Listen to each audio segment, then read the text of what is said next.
लाडूडी की शादी को कई साल हो गए थे। सब बढ़िया था।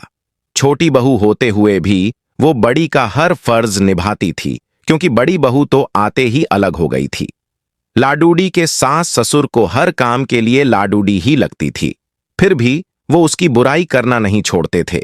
और सबसे बड़ी बात, बुराई भी अक्सर उसके ही परिवार वालों से करते थे, जो लाडूडी को बचपन से जानते थे, या फिर लाडूडी की सहेलियों से, या खुद के मायको वालों से।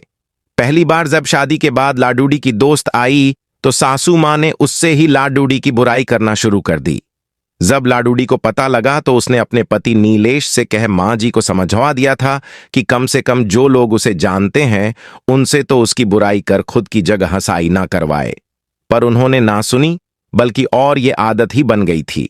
आजकल तो अक्सर ये कहती कि लाडूडी तुम पहले ये काम अच्छा करती थी, अब नहीं करती हो।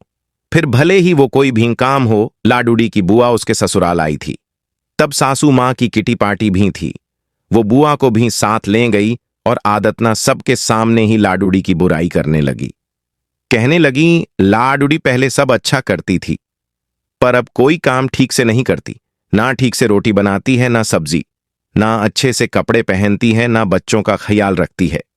वो और कुछ बोलती, इससे पहले ही लाडूडी की बुआ बोल पड़ी, लगता है ससुराल में आकर बिगड़ गई है, क्योंकि हमारे घर की तो वो बड़ी बेटी है और सारा घर और ऑफिस दोनों अच्छे से संभालती थी, और बड़ों से लेकर बच्चों तक सभी का ध्यान भी रखती थी। आपके यहां आकर बिगड़ गई है। ऐसा कीजिए, महीने 2 महीने जमाईसा के साथ उसे मायके भेज दीजिए, हम सुधार कर भेज देंगे। अब लाडूडी की सासू मां का मुंह देखने लायक था। उन्हें बोलने के लिए शब्द नहीं मिल रहे थे, तो बस फिर उठकर चली गई, ये कहकर कि आती हूं, जरा कोई बुला रहा है।